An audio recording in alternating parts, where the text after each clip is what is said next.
Namo Buddhaya and welcome to Buddha Dhamma TV's Sunday program. I am Lisa Chu.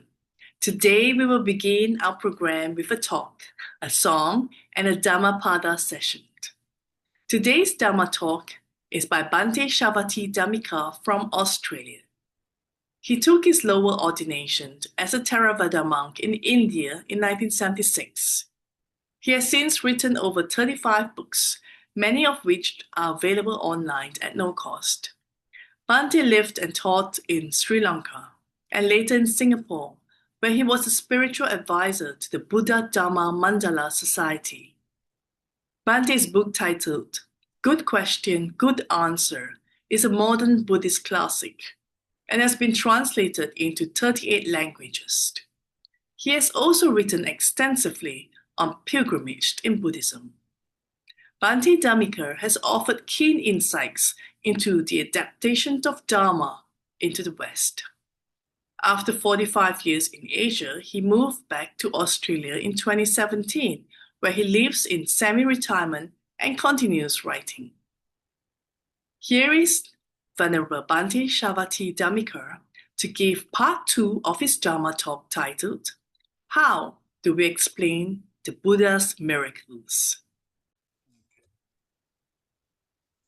So if we actually take time to look at some of the what we normally take to be miracles in the suttas, it's possible that if we do not simply just wipe them, dismiss them without thought, and actually look at them and understand something about culture at that time, that it was another way of expressing certain concepts of Dhamma and is not meant to be taken literally. So that's what I think. Now I want to finish by just talking about one other miracle, probably the most spectacular miracle in the Buddhist tradition, and possibly the most spectacular miracle in any religious tradition. And that is the miracle of Sankasya. If you go to the great temple in Tilanka temple in Polonnaruwa,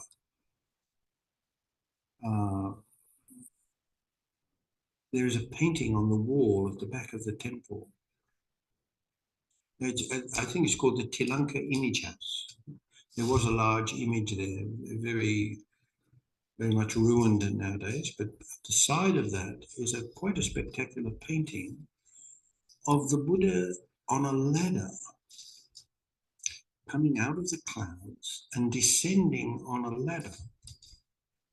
And on one side is Brahma holding an umbrella over him, and on the other side is, I think it's Indra with a fly whisk, and the Buddha is coming down. Now this is generally called the miracle of Sankasya, and the story is that during one rainy season, during one Vasana, the Buddha went up to the tower things of heaven and he taught the Abhidhamma to his mother for 3 months. And then he came down on this sort of huge ladder. Now, Jesus is supposed to walk on the water, it's possible. But this miracle, this is 50 times more spectacular. And in fact, in the commentary, it even says that people could see it for 80 yojans around. Well, that makes sense. You think how high the clouds are. Clouds can be up to 1 kilometer from the earth.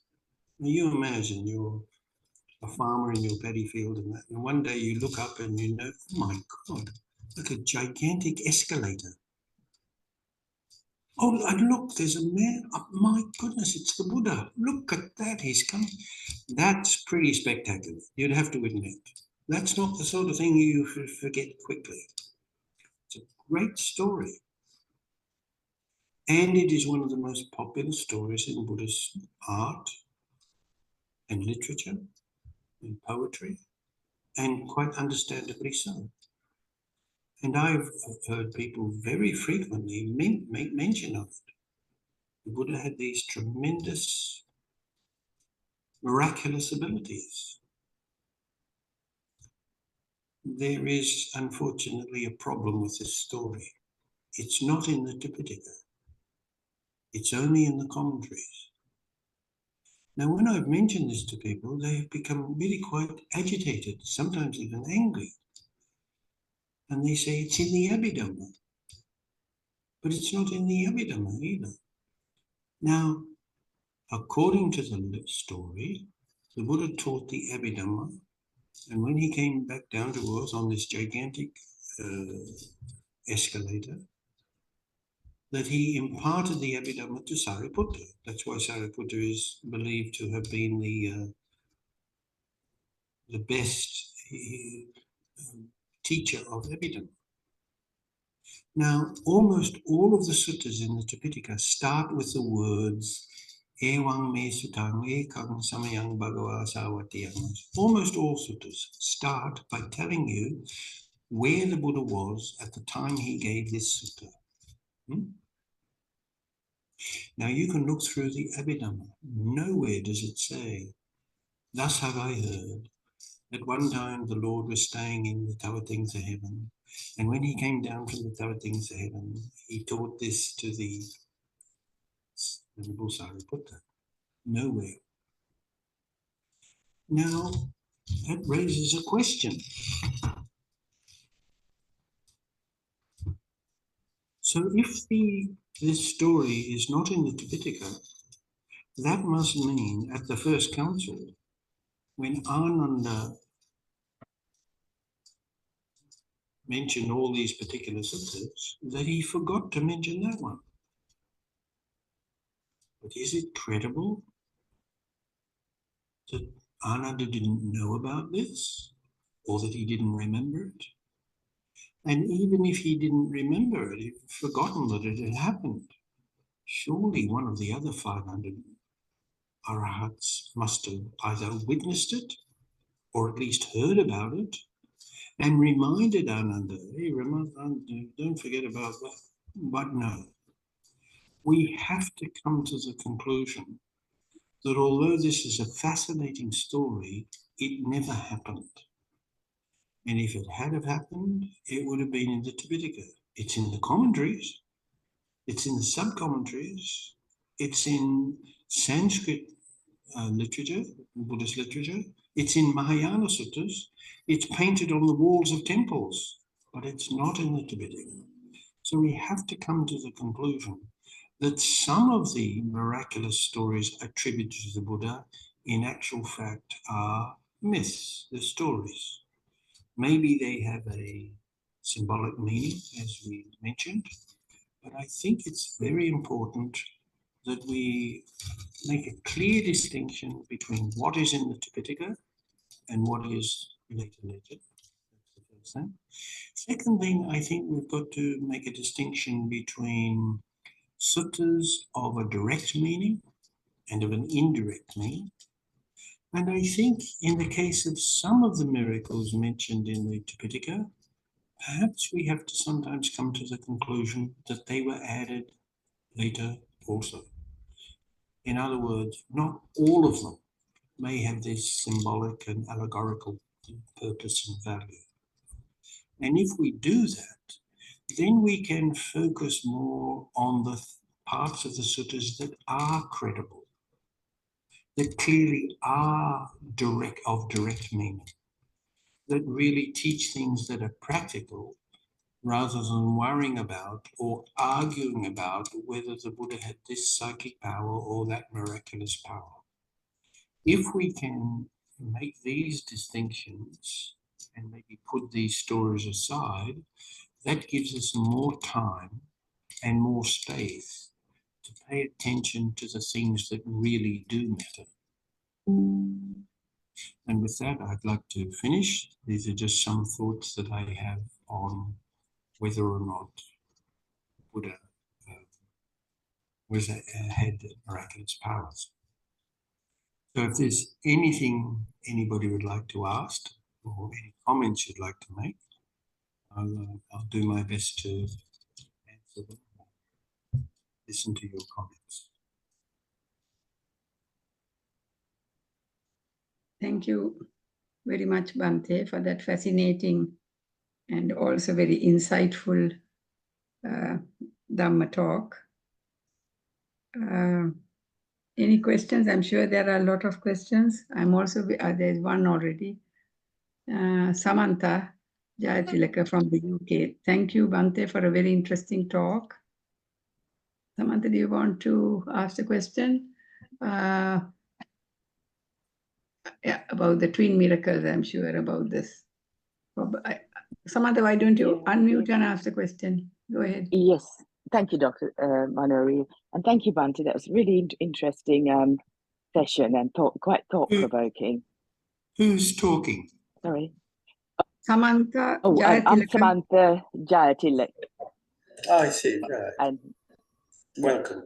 Thank you, Bhante. That was a really interesting session, and I too was wondering about these miracles, how true they are, and because the Buddha always talked about the factual things, or the universe, the reality, the absolute truth.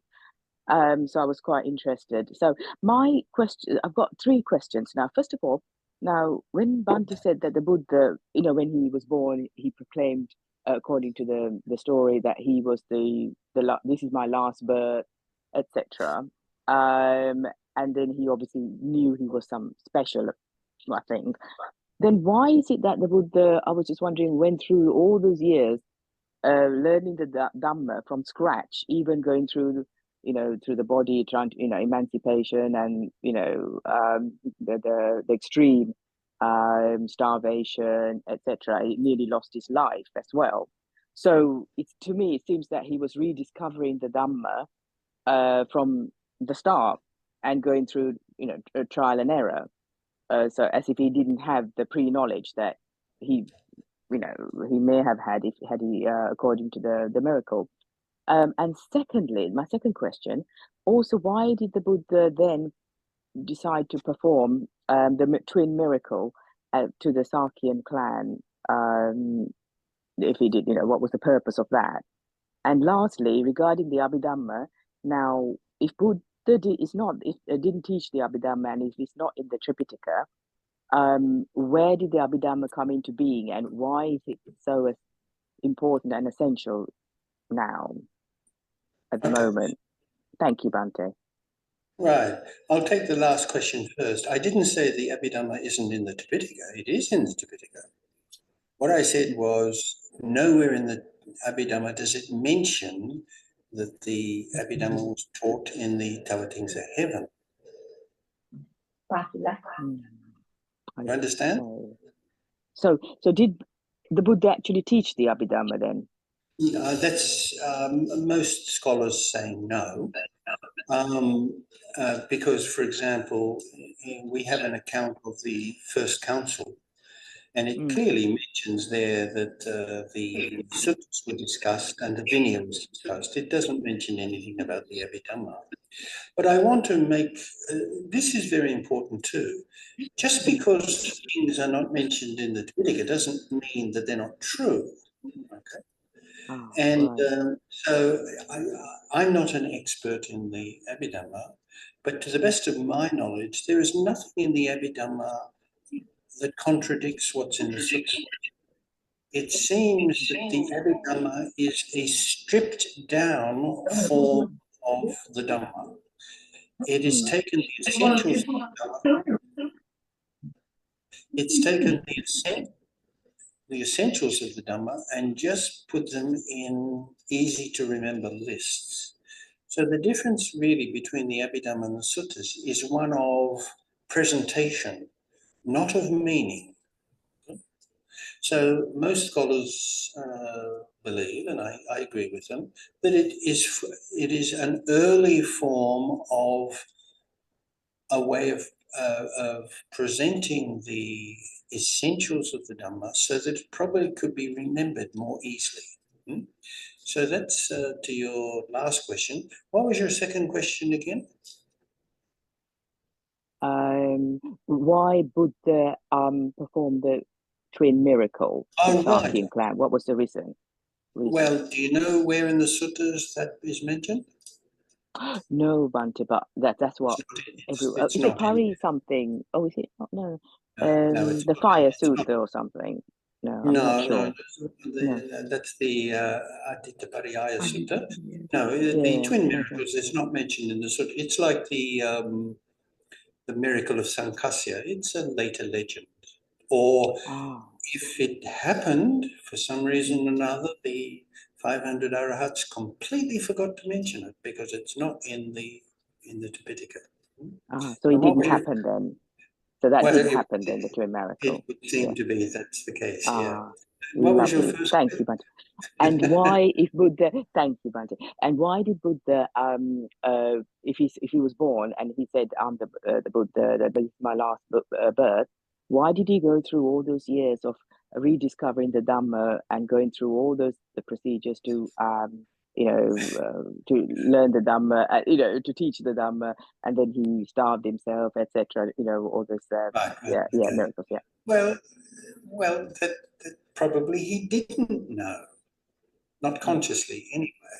As we said, or as I tried to, the idea that the Buddha took 7 steps and then said, I'm the greatest, I'm going to uh, attain enlightenment or awakening, and that the whole story is of an allegorical or symbolic story. Symbolic, Okay. lovely, Yeah.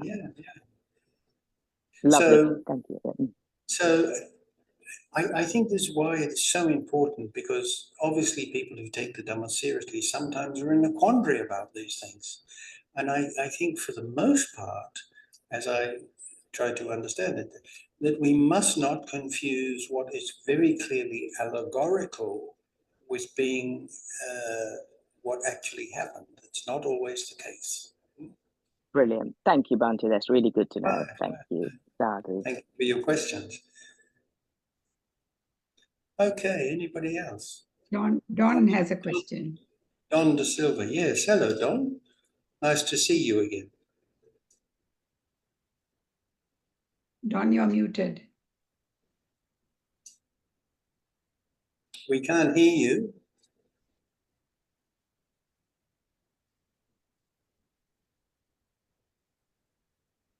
No?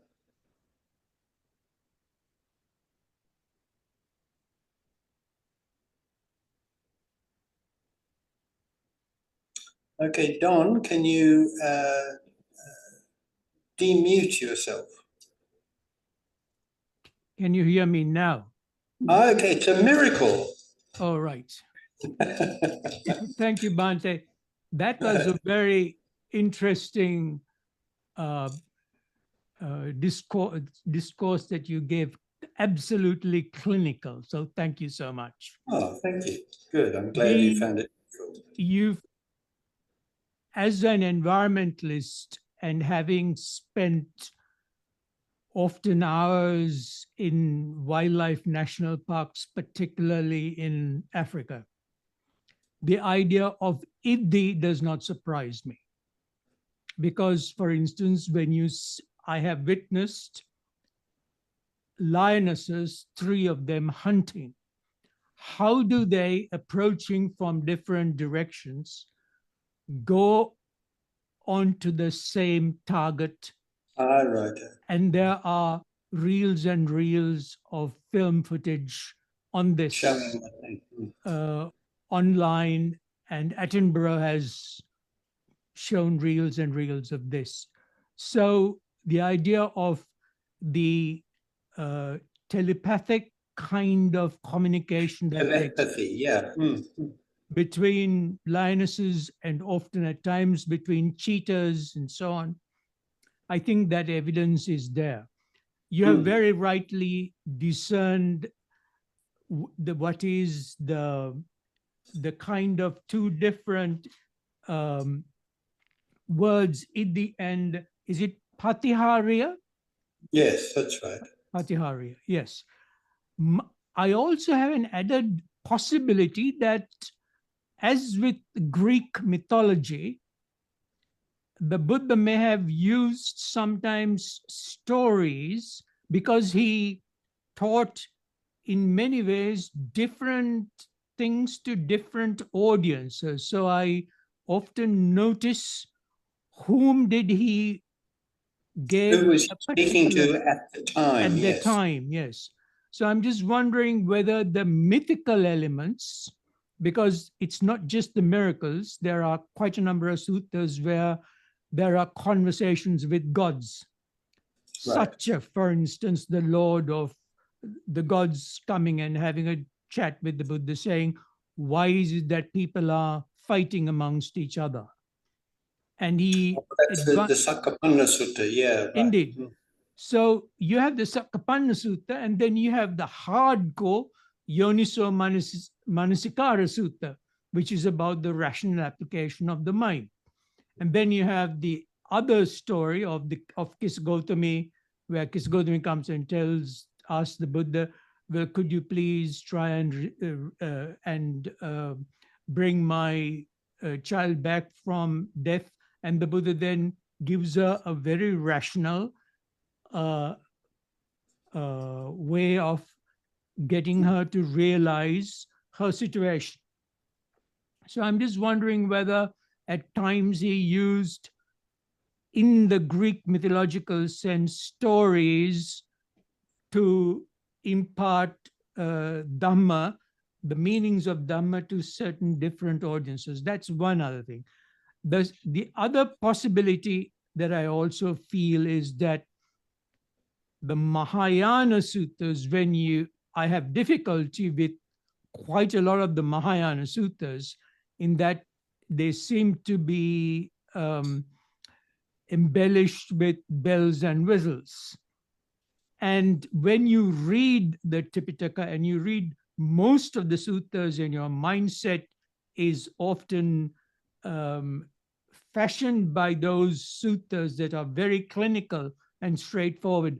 When you read the suttas with the bells and the whistles and the miracles and so on, you begin to discern what is being said, which is the core of the Dhamma, and maybe those where they have been added on.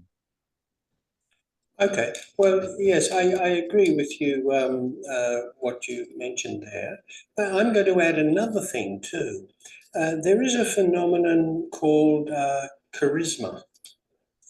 And it's now recognized in psychology that there is a certain type of person that has what we call a charismatic power. An example of charisma would be of negative charisma would be Adolf Hitler. He wasn't particularly good looking, but most people say that when he was speaking, people seemed to be entranced by him, which was one of the reasons why so many people not only followed him, but they followed him even when things started to go bad.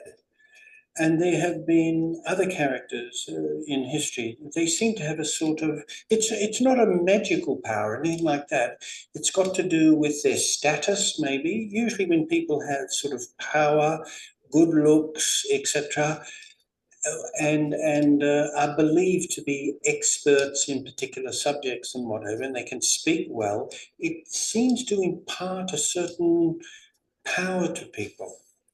And it is generally recognized that those who come into contact with charismatic individuals tend to attribute to that person qualities and powers and abilities that they don't really have.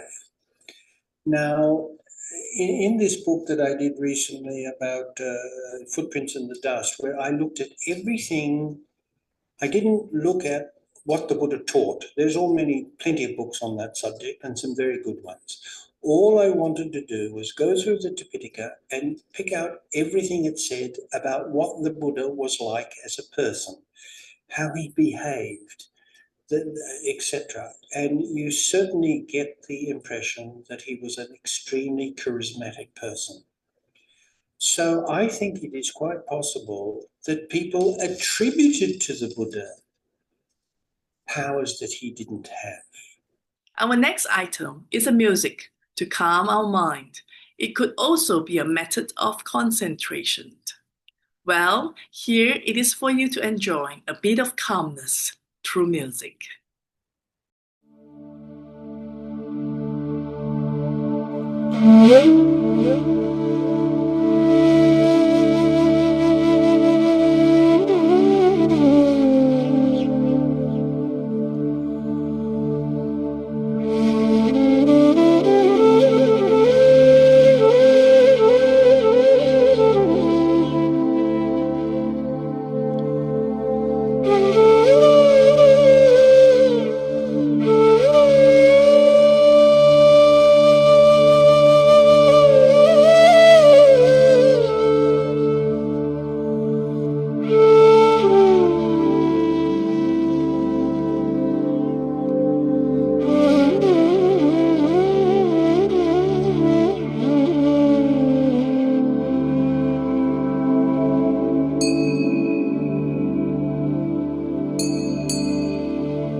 Now it is time for the weekly Dhammapada sermon, a collection of sayings of Buddha, which is one of the best-known Buddhist scriptures and most widely read. The Dhammapada 107 will be presented by Venerable Professor Bhante Sivali. Namo tassa bhagavato arahato samma sambuddhassa. Good evening. Welcome to the Dhammapada program on Buddha Dharma TV. Today we are going to discuss the verse number 106 and also 107. Buddha's chief disciple Sariputta, one of the disciples, of course, Venerable Sariputta, once went to his uncle and said, addressing his uncle who was a Brahmin, Brahmin, do you ever do a single good deed? This is a very nice question. Thank you for coming. So, his uncle answered, yes, I do, Venerable. What do you do? Month after month, I give alms to the value of 1,000 pieces of money. Let us take it like a local currency, maybe $1,000, Canadian dollars, I mean to say. To whom do you give this money? To the naked ascetics. Venerable, I am giving to the naked ascetics. Oh, and what do you hope to gain thereby? I hope to gain the world of Brahman. The world of Brahman. But is this the way to reach the world of Brahman? Yes, Venerable. He answered to Venerable Sariputta. Who told you this? Who told you to do this? My teachers told me so. Venerable? Oh, Brahmin, neither you nor your teachers know the way to the world of Brahman. That's why you don't know, your teachers also don't know. Literal meaning. Come with me, Venerable Sariputta told him. I will ask him to tell you the way to the world of Brahman, because I am going to take you to the Buddha, and I will ask him to tell you the way to the world of Brahman. Brahma, the word, I will explain later. So Venerable Sariputta took his uncle with him. His uncle is a Brahmin. Brahmin means a human being who belongs to the same caste like Venerable Sariputta. Because caste system is in force in Indian society from the time imperial, for a long period of time. It has been practicing. So Venerable Sariputta took his uncle, the Brahmin, with him to see the Buddha and told the Buddha all about it, saying, Venerable, this Brahmin, of course, is my uncle, said that, in that, that means he sacrificed, kind of. He killed animals and offered naked ascetics. So the Buddha asked Brahmin, are you correctly reported? Yes, Venerable. The Brahmin, though you should give alms in this way for 100 years, yet were it far more fruitful for a man with believing heart for but a single instant to look upon my disciple, or to bestow upon him a mere spoonful of boiled rice.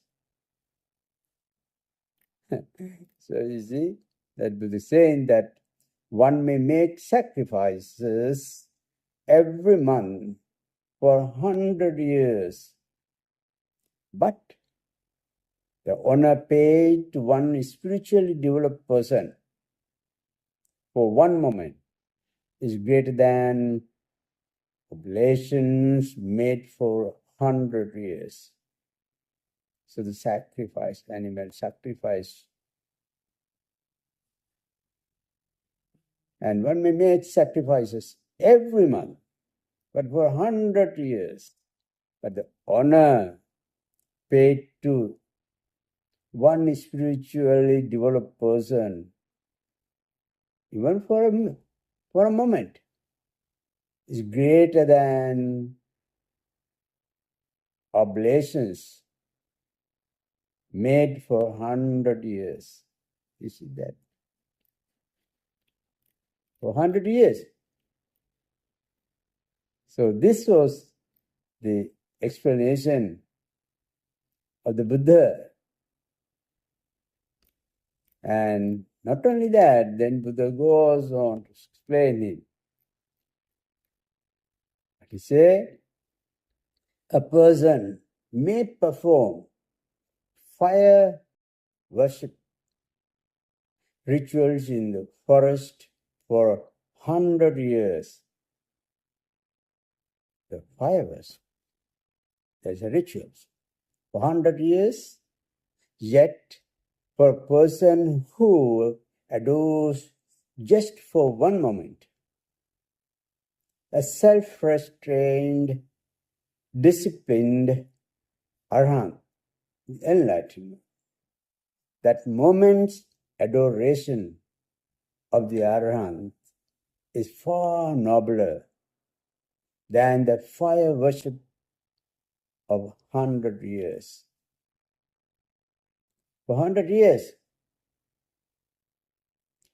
So that was a tradition that offering fire. They call fire Agni god. So again, Parichare Vani in the forest, offering puja to fire gods. So if someone were to dwell in the forest offering sacrifices to the fire in the two stories that gave rise to verses relating to Venerable Sariputta's uncle,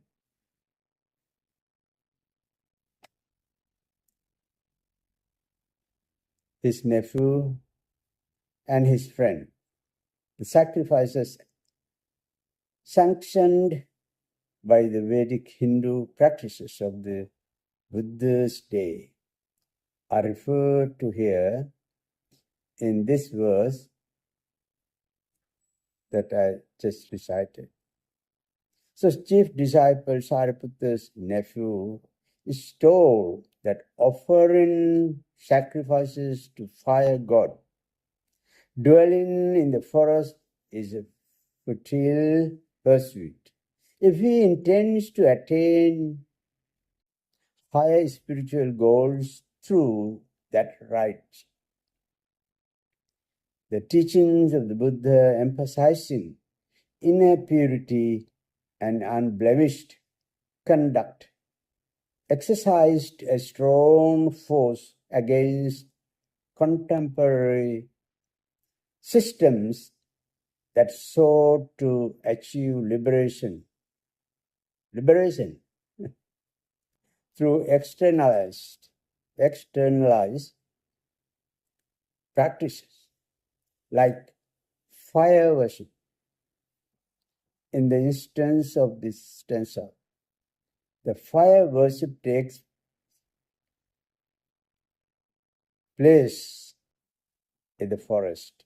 The fire worshipper has renounced his lay life and has gone into the forest to practice fire worship as his whole activity. He has attributed such importance to these rituals of fire worship because he is convinced that it was only this ritual that will ensure him life in the world of Brahma. The world of Brahma. So this is why the Buddha emphasized the difference between offering of sacrifices and fire gods. All this Buddha explained. In this world, an individual seeking merits may give alms and offerings during a religious festival, or else that person may conduct an elaborate sacrifice for a whole year.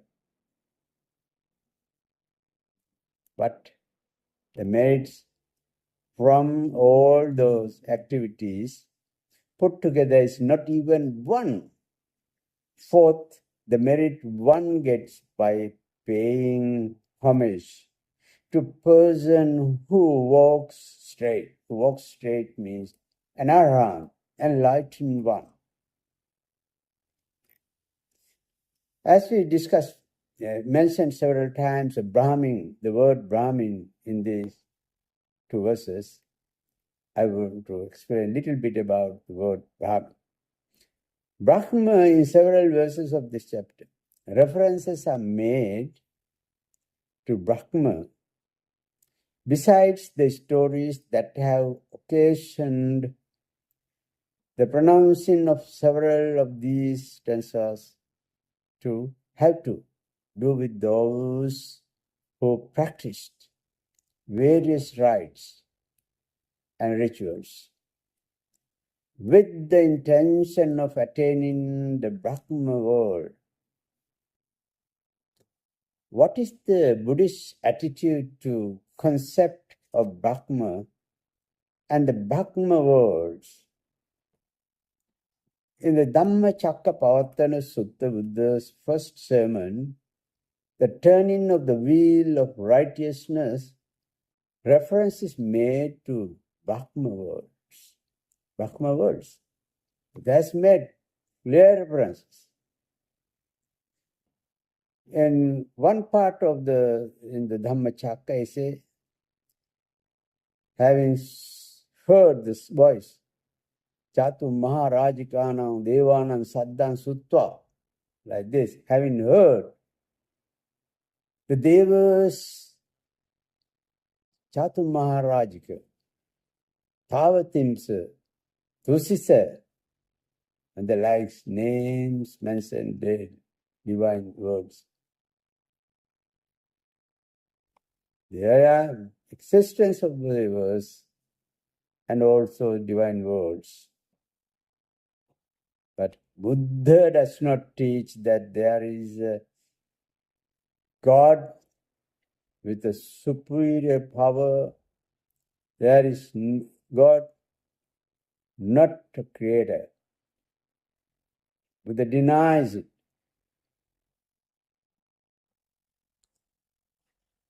So thus at the very moment, at the very instant, this cry extended as far as the Brahma realms. These 10,000 world systems quaked, shook, and trembled violently. Throughout Buddhist literature, references are made to Brahma, but in the Buddhist system, one's liberation is not sought through sacrifices to gods. A Brahma world is considered the abode of the Creator God, Mahabrahma, the Creator God. The idea that Brahma is the Creator God is sarcastically dismissed in Bhuridatta Jataka, the birth story. This Jataka tale, birth story, inquires. Although there is a heavenly being called Mahabrahma who believes he is the Creator, and whom the Brahmins believe is the Creator and is recognized in Buddhism, Buddhists do not believe that he is the Creator of the world. So Buddha's opinion, the Buddha's explanation was given properly to this Brahmin, to the uncle of Sariputta. So he was able to convince him. Later on, he practiced and attained a due enlightened stage. So this is a very convincing stanza where Buddha explained who the Creator, how people are misled by ignorance to the point where they believe there is a Creator Almighty, which Buddhism does not accept, which Buddhism denies existence of a Creator God. This is not something that we are critical of any religion, but this is the opinion of the Buddha that we are explaining. It's always good to learn any religion. That is the uniqueness of Buddha's teaching. You are welcome to come and question. And he always encouraged the peaceful coexistence of human beings, whether you are from different belief, and if you are from different belief, you have to coexist peacefully, joyfully, nicely, having respected to the differences. But of course, we don't need to force others to accept. But with the welcome, come and see me. Come and see me. A unique invitation. If you have any question, come and see me. My Dhamma is there after I am gone. My Dhamma will be the one that we have to count on, depend on, follow. So, may you all be well and happy.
concludes today's program.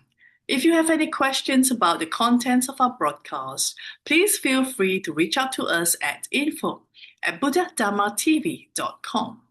Our dedicated team remains committed to sharing the profound teachings of the Buddha, helping you walk the path of wisdom and enlightenment. Thank you for joining us. We look forward to seeing you again next week at the same time. Namo Buddhaya.